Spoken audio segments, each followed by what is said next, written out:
Now, while Joe's at the beach under his little umbrella, that chair, by the way, he has a hard time moving it. Probably somebody should help him. Well, Florida Governor DeSantis, he's been hard at work. That's what leaders do in times of crisis. They show up, they get to work. Natural disasters don't take a break during your holiday weekend. And today on Twitter, the First Lady of Florida, Casey DeSantis, she posted this picture on Twitter. It's a fallen 100-year-old oak tree at the governor's mansion where the First Lady of Florida and her children were at the time. Luckily, thank God, nobody was injured from this fallen tree, but the death toll in Florida, Georgia, the Carolinas, sadly, it's expected to rise. I hope it doesn't. Our prayers are with everyone in the Southeast tonight. All right, joining us now with the very latest from his home state, actually the free state of Florida, Governor Ron DeSantis. Wow, 100-year-old oak tree. I'm sure a little scary for you and your family, Governor. But the devastation that I saw this morning on TV, what's your assessment at this hour?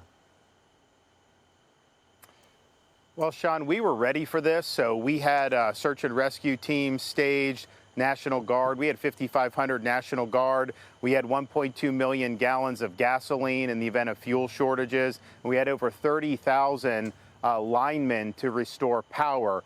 And so as soon as the storm passed, our first responders were on the scene checking on people. The good news is that we have not seen the type of loss of life like we did at Hurricane Ian in the coastal areas. They did experience significant storm surge.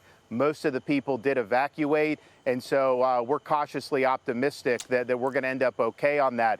And the storm hit landfall probably about 8 a.m. this morning.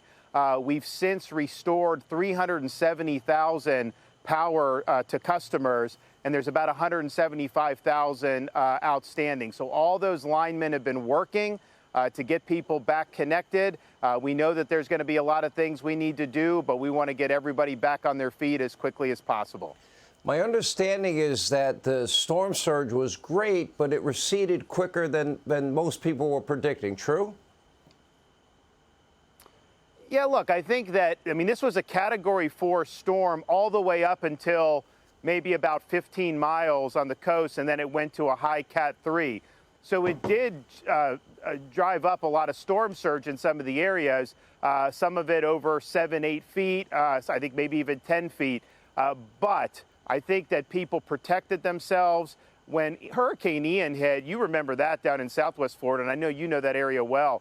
There were frantic calls to 911 because the water was rising in people's homes so quickly. We did not see those types of phone calls like we did in Hurricane Ian. And so I think it's a combination of the surge was a little bit more manageable, and I think it was a combination of people did heed the evacuation warnings. They got off the barrier islands, and they got to places that were on higher ground and not susceptible to the surge.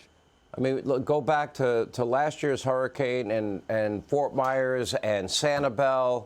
It was utter devastation. You just never know with these hurricanes. However, being prepared, having everybody in place, getting electrical power up, especially tomorrow. I understand it's supposed to be extremely hot in Florida tomorrow. That means older people especially, they're going to need their air conditioners working. It looks like you're on track to get everybody up and running as soon as possible. Yeah, we've got a lot of linemen that are there to help with and a lot of this part of Florida that's without power, a lot of these are like rural cooperatives, other types of municipal electrical. So they may not have as much resources as some of the private companies like a Florida Power and Light. So we have all these extra linemen that are there to offer the assistance, and we want to get that done as quickly as possible. There are going to be some areas, because there's massive amounts of debris with all the forests and everything like that. Some of the power lines got chopped up pretty good, so some of it's going to take a little bit more time than others will. But the bottom line is we have an overwhelming number of personnel that are on the ground working to restore everybody across the board. Let me ask you about a problem that has emerged. There was an article in the paper today about it in the New York Post, and there have been other articles I've read about this. Based on the number of hurricanes and the amount of damage, homeowners insurance, especially in coastal areas, have gone up anywhere from 25%, 30%, or even higher. And it is, especially in this recession, this Biden economy, it is forcing people to self-insure because the premiums are up, so significantly. Is there anything that maybe on the state level you can do, the federal government needs to do to deal with the rising costs, the dramatically higher costs for insuring your home?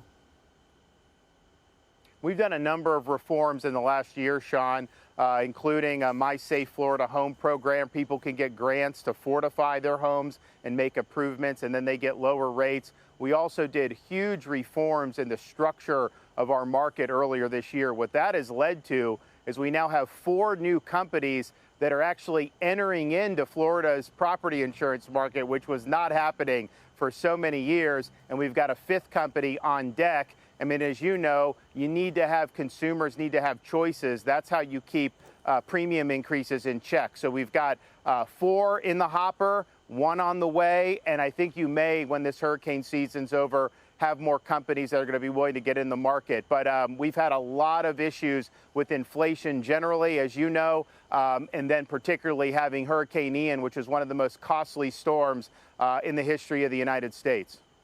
All right, Governor, our prayers are with the people of my future state, and I mean it, Florida. Our prayers are with everybody tonight, and we will be following closely. Thank you for being with us. Hey, Sean Hannity here. Hey, click here to subscribe to Fox News YouTube page and catch our hottest interviews and most compelling analysis. You will not get it anywhere else.